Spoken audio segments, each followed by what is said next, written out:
police data has reported a rise in car theft across the UK, with a pathetic 6.7% chance of punishment for the crime. And victims get hit twice as crime also leads to a spike in insurance premiums. Well, joining us in the studio is Shabnam Chaudhri, former Metropolitan Police Detective Superintendent. I mean, those figures are really extraordinary. The fact is, you're not really going to hunt down your car if it is stolen. It seems incredibly easy to steal a car as well. Has the police actually lost control of what's going on? I don't think it's a question of they've lost control. I think in my 30 years of policing, vehicle crime was never a policing priority. So it was not a priority in terms of investigation, in terms of recovery of the vehicles. If they happened by chance to come across the thieves, then fantastic. They'd then fully investigate, they'd prosecute, and they'd bring offenders to justice. But even sentencing is light for those that commit those type of crimes. If you steal a car and then you're found in possession of that car, instead of it being a theft of a motor vehicle, it's taking a conveyance, which brings a much lower sentence. So it's 6 months or a £5,000 fine, unless you can prove the intent to permanently deprive. So there's nothing really to prevent it, is there? Because if it's not going to be investigated, and if the punishment is not going to be particularly severe, then what's to stop people? I mean, I speak from personal experience here, having had 2 cars stolen in the last 2.5 years, and on no occasion was there any further action taken whatsoever, despite providing CCTV and everything. Yeah, well, that's not professional or appropriate or acceptable, really.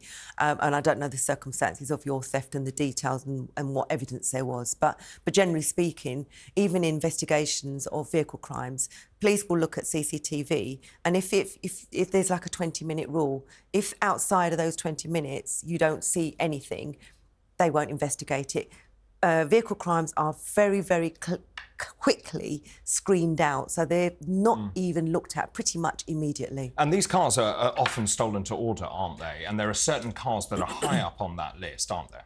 You've got high-value cars, so you've got the Land Rover Discovery, which is one of the most stolen cars up until March of this year. I think the DVLA mentioned that.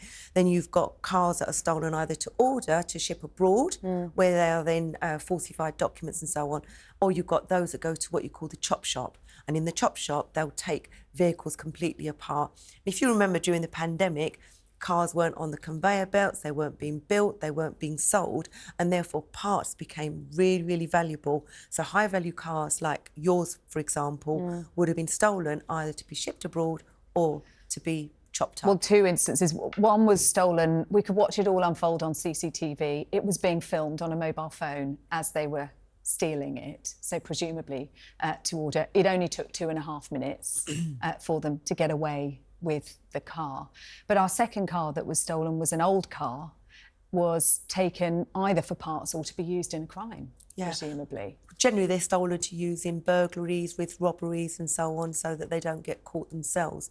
But also, when you talk about those type of crimes, thieves, criminals and organised criminal networks, they move with technology. So a lot of these high-value cars, they don't actually need to be near the vehicle. They remotely take them. No, and that's a really good point. So they clone. If you have a keyless entry system, for example, is this what happened to you? Yes. So you have a keyless entry system, it's by your front door where most of us leave the car keys. They clone that fob and they nick your car. They don't even have to prise the door open. Yeah, there's a device within the engine. I'm no expert on vehicles, but there's a device within the engine which is computerised. And what they will do, they'll have a blank fob. And when they've got access to bring them both together, they can actually remotely code that number into that fob. They'll come back maybe later on even, and they'll steal the car straight off your forecourt. I could see them with a laptop next to the car doing something before then the lights came on, they opened the door and they started the ignition. I mean, you can take measures to protect yourselves, can't you? We've had an immobiliser fitted afterwards. I have to put an old school steering lock on. But what makes me really angry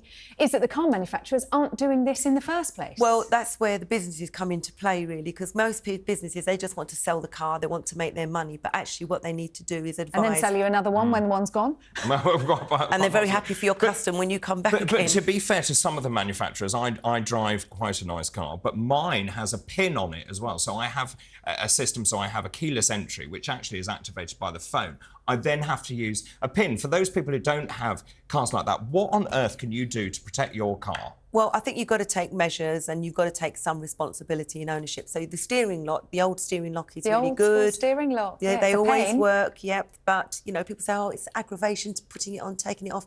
But it's a safety measure. And it's a visual deterrent, It's a visual deterrent.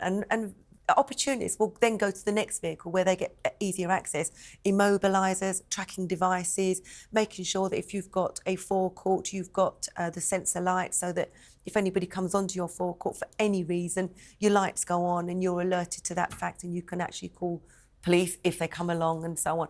Your case is quite disappointing, but when you're looking at organised criminal networks like that are stealing high-value cars to order, then really what they should be doing is making sure that the places, people like the National Crime Agency are actively involved, working with Interpol, working with businesses in order to prevent car theft. And your keys, you can put them in a Faraday Yes, box, in a Faraday cage, or I think in a tin in the fridge. It sounds ridiculous, doesn't it? But the thing sounds like the sort of thing you do when you kind of, you know, not thinking something I straight. do by accident.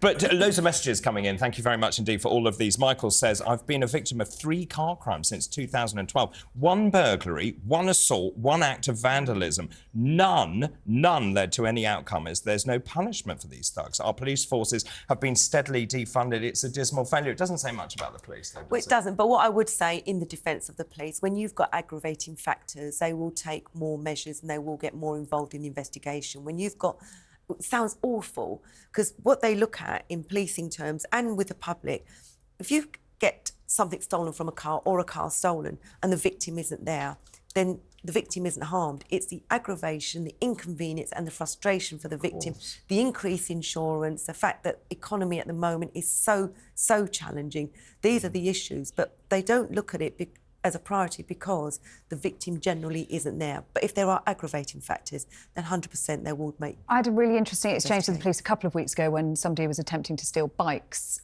from my house. You really have bad luck. I live in a very dodgy area. But and I didn't bother calling the police because we caught them, they walked away. The police said, why didn't you call us? We could have come out. They wanted to actually catch them in the act, not afterwards. So I did learn a lesson there. Wow. Shabnam, thank you very much indeed. Yes, thank you very much.